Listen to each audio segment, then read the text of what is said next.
नमस्कार, मैं हूं प्रदीप कुमार। आप देख रहे हैं पॉलिटिकल आइडिया। पॉलिटिकल आइडिया के आज के इस अंक में आप सभी दर्शकों का बहुत बहुत स्वागत है। मित्रों, कई आर्थिक और राजनीतिक विशेषज्ञों द्वारा यह कहा जा रहा है कि बिहार की जो अर्थव्यवस्था है, बिहार की जो आर्थिक स्थिति है, उसके अनुसार नीतीश कुमार कल जब शपथ लेंगे उसके बाद नीतीश कुमार के समक्ष कई चुनौतियां हैं, विशेषकर आर्थिक चुनौती। जिस प्रकार से नीतीश कुमार की सरकार ने चुनाव से पहले मतदाताओं को प्रभावित करने के लिए 125 यूनिट बिजली फ्री किया, जिस प्रकार से पेंशन की राशि बढ़ाई गई 400 से 1100 किया गया, जिस प्रकार से स्टूडेंट क्रेडिट कार्ड को इंटरेस्ट फ्री कर दिया गया, जिस प्रकार से जितने प्रवासी मजदूर थे सबको 5-5 हजार रुपये दी गई, जिस प्रकार से 10-10 हजार रुपया हर जीविका दीदियों के खाते में डाले गए और आने वाले दिनों में योजना है कि उनको 2 लाख रुपए बिजनेस करने के लिए देना है, तो बिहार की अर्थव्यवस्था पर इन सब घोषणाओं का और इन सब योजनाओं का जबरदस्त प्रभाव पड़ना है।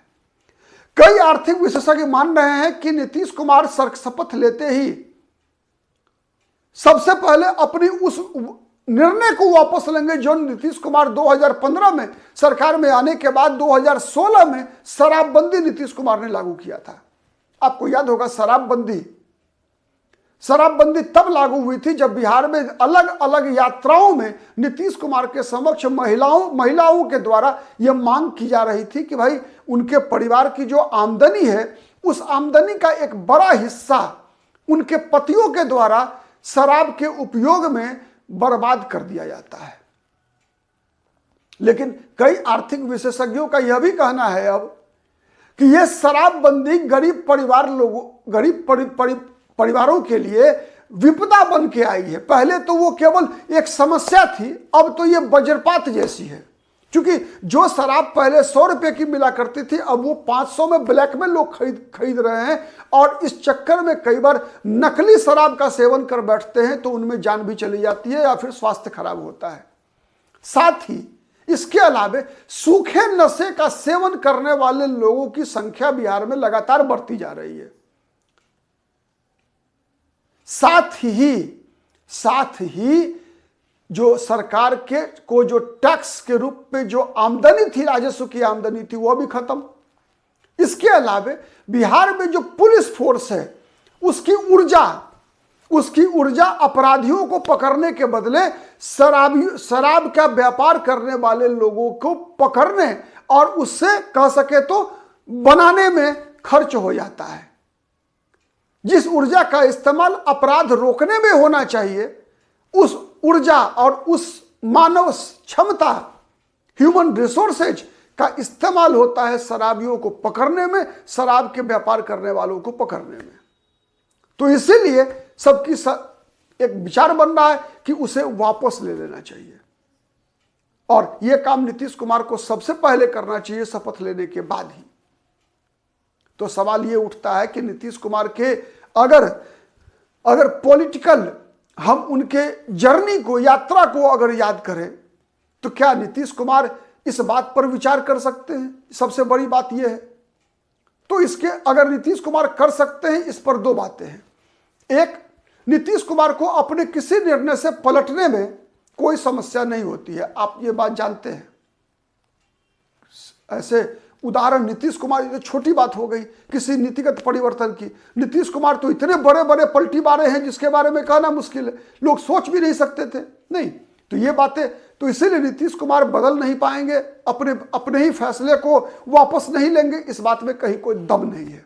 हाँ, बात में दम यह है कि नीतीश कुमार को माना जाता है ऐसा है कि बिहार की महिला मतदाताओं के बीच जो नीतीश कुमार की छवि है, यह नीतीश कुमार के जीवन की सबसे बड़ी पूंजी है और यह पूंजी उनकी राजनीतिक पूंजी है।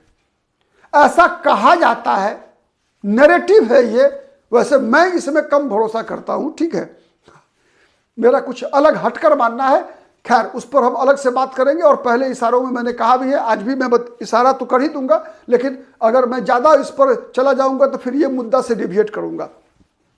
तो अल्टीमेटली नीतीश कुमार ने शासन में आने के बाद ही महिला केंद्रित योजनाओं के द्वारा महिलाओं का दिल जिस प्रकार से जीता, तो केवल महिलाओं का वोट उस कारण से नहीं, बल्कि उस कारण से उस महिला के परिवार का भी वोट मिलता है नीतीश कुमार को। नहीं, अगर किसी की बेटी को नीतीश कुमार ने साइकिल के लिए 2000 से लेकर 3000 तक रुपया दिया था, याद है, शुरुआत हुई थी 2000 से और बाद में 3300 तक गया था यह आंकड़ा राशि, ठीक है। तो वो जो नीतीश कुमार ने जिसकी बेटी को दिया, उसकी मां भी नीतीश को वोट देती है, उसके पिता भी नीतीश को वोट देते हैं। नहीं, किताब खरीदने के लिए जब नीतीश कुमार की सरकार ने पैसा देना शुरू किया तो मां के साथ साथ बाप भी खुश होता है। पोशाक की राशि जब नीतीश कुमार ने देना शुरू किया, कन्या उत्थान योजना के तहत जब नीतीश कुमार ने मैट्रिक, इंटरमीडिएट और ग्रेजुएशन करने पर छात्राओं को कन्या उत्थान योजना के तहत राशि देना शुरू किया, तो उससे केवल घर की महिलाएं ही नहीं बल्कि घर के पुरुष भी नीतीश कुमार के वोटर बनते हैं। लेकिन एक छवि है, एक ब्रांडिंग है, एक, ठीक है। तो ये जो ब्रांडिंग है नीतीश कुमार का, कि नीतीश कुमार के साथ बिहार की महिला आबादी है। हाँ, एक दो तीन चीजें हैं जो नीतीश कुमार ने किया विशेष रूप से महिलाओं के लिए।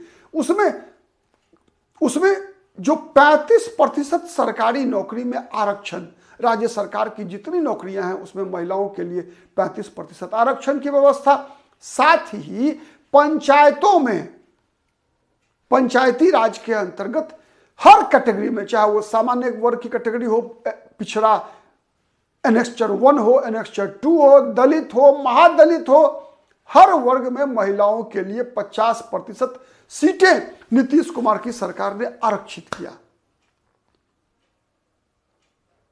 जीविका दीदियों, आशा कर्मियों के माध्यम से, विकास मित्र में भी देखेंगे आप महिलाओं की संख्या, बड़ी संख्या है महिलाओं की।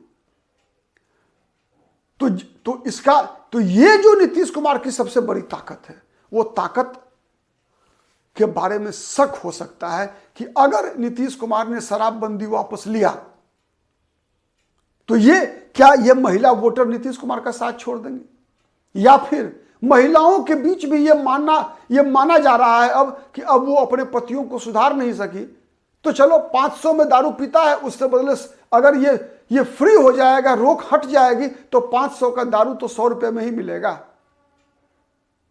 तो जब तक नीतीश कुमार को यह भरोसा नहीं होगा कि उनका वोट कहीं नहीं जाएगा, तब तक किसी भी कीमत पर नीतीश कुमार शराबबंदी को वापस नहीं लेंगे।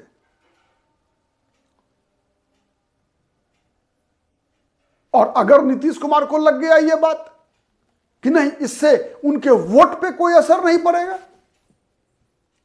तो यकीन मानिए आने वाले दिनों में जो बिहार की अर्थव्यवस्था की गति होने वाली है, मैं आपको डरा नहीं रहा हूं, मैं केवल तथ्य बता रहा हूं। आप सभी लोग गूगल करके पता कर सकते हैं, जान सकते हैं कि जितनी घोषणाएं नीतीश कुमार ने किया है, उन घोषणाओं को लागू करने के लिए बिहार की अर्थव्यवस्था को कौन कौन से पापड़ बेलने पड़ेंगे। तो विस्तार में जाने की मुझे आवश्यकता नहीं पड़ेगी, आप स्वयं गूगल करके बहुत सारी चीजें समझ सकते हैं। तो सच्चाई यही है कि नीतीश कुमार के पास क्या रिपोर्ट आती है, और उनके जो निकटस्थ, चूंकि नीतीश कुमार की सरकार में सबसे बड़ा अगर कोई खिलाड़ी होता है तो वो होता है नौकरशाह, ब्यूरोक्रेसी। नीतीश कुमार की सरकार ब्यूरोक्रेसी के बल पे चलती है। आप जितने भी विकास की योजनाएं देखिए, बड़े बड़े जितने भी योजनाएं हैं, सबका श्रेय नीतीश कुमार अपने नौकरशाहों को देते हैं। आप याद कीजिएगा, अभी चुनाव परिणाम आने के बाद जब पहली कैबिनेट मीटिंग हुई, जिसमें नीतीश कुमार ने यह प्रस्ताव पास किया कि 19 तारीख के बाद बिहार विधानसभा भंग होगी, और उस दिन से नीतीश कुमार का इस्तीफा स्वीकार किया जाए, ऐसा भी पहली बार हो रहा है इतिहास में। खैर, इस पे कभी चर्चा मैंने किया है पहले आपसे, ठीक है। उसमें नीतीश कुमार ने दूसरा एक और प्रस्ताव पास किया, और यह भी पहली बार हुआ है कि बिहार में नीतीश कुमार ने नौकरशाहों को धन्यवाद दिया है कि उन लोगों ने नीतीश कुमार का साथ 5 वर्षों तक लगातार दिया है। तो नीतीश कुमार कितने ब्यूरोक्रेसी फ्रेंडली हैं बताने की आवश्यकता नहीं है। नीतीश कुमार की भूजा पार्टी में 2-4 नेता होते हैं, अधिकतर आईएएस अधिकारी होते हैं। ये सच्चाई है। तो इसीलिए नीतीश कुमार के पास सूचना क्या आता है, उनके नौकर साहों के द्वारा, नौकर जोर साहों के द्वारा, उस पर निर्भर करता है कि नीतीश कुमार कितना जल्दी इस शराबबंदी पर कोई फैसला कर पाते हैं। लेकिन फैसला होना तय है, इस बात में कहीं कोई दो मत नहीं है। बिहार की अर्थव्यवस्था आने वाले दिनों में नीतीश कुमार अगर मुख्यमंत्री रहेंगे तो परिस्थिति यह भी हो सकती है कि नीतीश कुमार ऊपर वाले से मनाएंगे कि हे भगवान कोई मेरी कुर्सी छीन ले। देखिए क्या होता है। यह भी शायद मैंने कुछ ज्यादा ही कह दिया है, मुझे खुद भरोसा नहीं हो रहा है। कितना भी स्थिति खराब हो जाए, नीतीश कुमार कुर्सी सुरक्षा से छोड़ेंगे, इस बात की संभावना तो नहीं के बराबर है। वैसे चलिए देखते हैं क्या होता है। कल तो शपथ हो रहा है, शपथ लेने दीजिए नीतीश बाबू को, उसके बाद फिर बात करेंगे। नहीं, आज के लिए इतना ही। बहुत बहुत धन्यवाद।